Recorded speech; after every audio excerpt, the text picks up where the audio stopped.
All right, hey folks, so 4 muscle building errors which will hopefully get you thinking a bit about your own training. So first of all, thanks for making it onto my channel. If you have any comments or questions about today, please pop them down below. And if you'd like to work with me on your strength and physique goals, there is a link in the description. I feel like I muffled that one a little bit. Let's move on.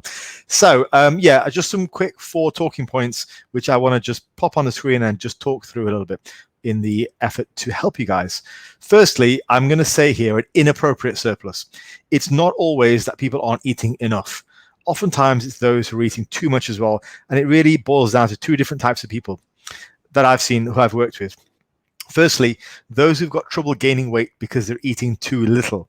Now that seems to be your common sort of guy, who's a skinny guy in the gym who never really eats enough, always complains that he can't eat enough food, who's eating way too much food, but he never gains.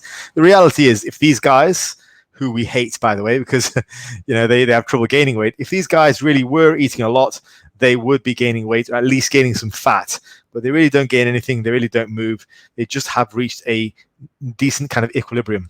So they never gain. Now, they might start weight training, they might look a little bit better, and generally these guys have it quite lucky because they tend to look decent fairly quickly because they're low body fat. So when they introduce some training, they get a little bit leaner, and ultimately, they look okay, but they only grow so much. Now, also the issue is with a lot of these guys, their training intensity takes a hit because they never really eat enough to have a really good session.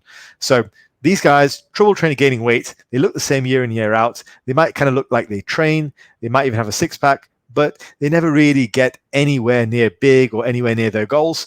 And ultimately, they don't train particularly hard because they never have the energy to do so, unless they're hyped up with pre-workouts. The next group are those who find gaining weight really easy and they eat too much. So they're on a gaining phase and they are trying their hardest to keep the food to a reasonable amount, but they just can't help themselves. And so they end up gaining 2, 3, maybe even 4 pounds per month. And before they know it, they've got to go back to a maintenance, back to a cut, so they can get their body weight down. That happens to a lot of people, and it's far more common than you think. So the problem here is not so much the gaining, but the fact that they're not in a surplus for a long enough time to actually accrue muscle tissue. And most of the time they just spend in a deficit because once they finish the diet, they rebound way too quickly. And then it's like, okay, great, now we're going to diet again. So they end up being in diet mode for 8 months out of the year. And it's like, oh, that's no good. Ideally, you want to be in at least maintenance or gaining for the majority of the year and cutting for some small portions of the year. It's not a good idea to constantly be breaking down your body. You want to be building it up. Ultimately, 10 years from now, whatever age you guys are, 10 years from now, however many years from now, you want to have more muscle on your frame, not less. Okay, muscle is always going to be beneficial unless you're some 280-pound monster. And most of us aren't that. Ultimately, gaining muscle will help your strength, will help your longevity, will make you look sexier with clothes on, with clothes off, everything. So muscle definitely helps.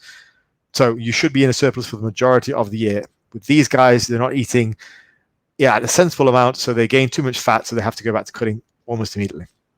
So that is the first one, inappropriate surplus. Hopefully that's given you guys something to think about. The next one is protein intake. So with this, muscle gets broken down on a daily basis. Like protein gets reused in the body on a daily basis. And then there is protein in all the major organs. So you've got protein in your heart, in your lungs, in your kidneys, everywhere, right?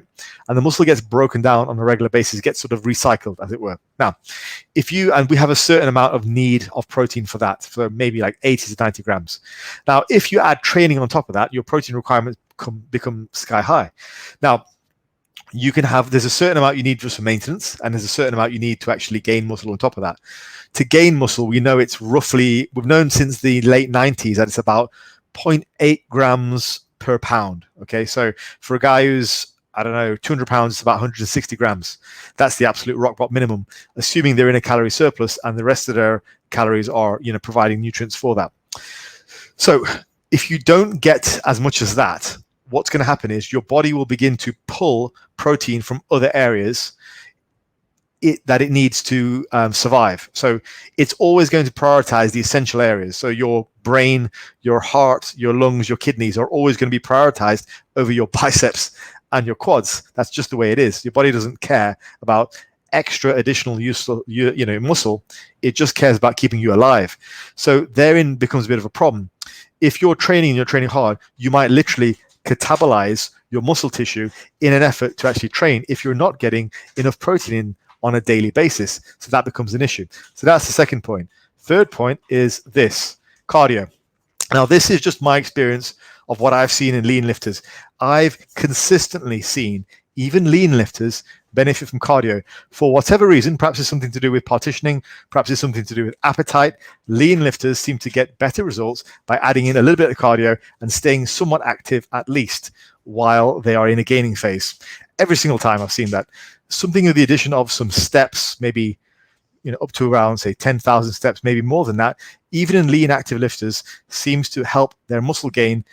Perhaps it helps their appetite a little bit. Perhaps it helps their general fitness, so they're able to push sets harder. I don't know.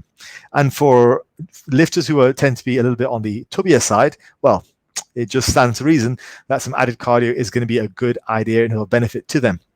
So yeah, cardio is something that shouldn't be neglected while you're building muscle.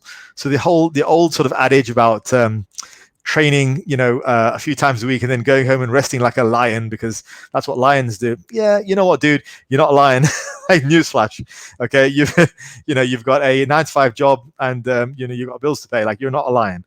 So cardio is generally a pretty good idea for whether you're a lean lifter or whether you're naturally a little bit heavier set. So I've seen it to pay dividends. And next is finally routine problems. This one should be a pretty obvious one if you are interested in sort of my channel, Massive Iron, Jeffrey Verity Schofield's channel, all these channels who say similar things. Progressive overload really is the key. Like, I think a lot of people think like fluff and puff toning routines actually do something. Unless they come with a big focus on progression, they're not really going to do a lot. They're going to give you a good pump, but then you can get a good pump doing a lot of things. Doesn't mean you're going to grow from it. So progressive overload is a safe way to grow. And you might argue like a Jay Cutler or whatever didn't do progressive overload in his prime. Well, firstly, that's Jay, and we would all be lucky to have genetics like his. But secondly, you can be sure he got stronger over time, and that's kind of what it's about. He might not have specifically talked about progressive overload, but he certainly got stronger over time. Same as Ronnie Coleman. He certainly got stronger over time. Even Kai Green is the prototypical example, isn't he? And he keeps talking about, I'm a bodybuilder, not powerlifter. And then he goes and reps out 4 plates on the incline like it's nothing. So you're still going to get stronger, even if you aren't prioritizing progressive overload if you are, getting bigger. I've seen some people say they don't believe in progressive overload. Progressive overload is a little bit like gravity. Like, it's believing in it is not really a question. It's more a case of it's there. You can use it if you want to. You don't really get a choice in believing it. It's a bit like math. Math is always going to happen. Math is always going to be present in a universe like ours. It's not a case of believing in it or not. It's just there. Progressive overload is just a fact of training. There are going to be people who you can do training which appears to negate it, but they are usually very genetically gifted, and usually at the end of it, they're still getting stronger.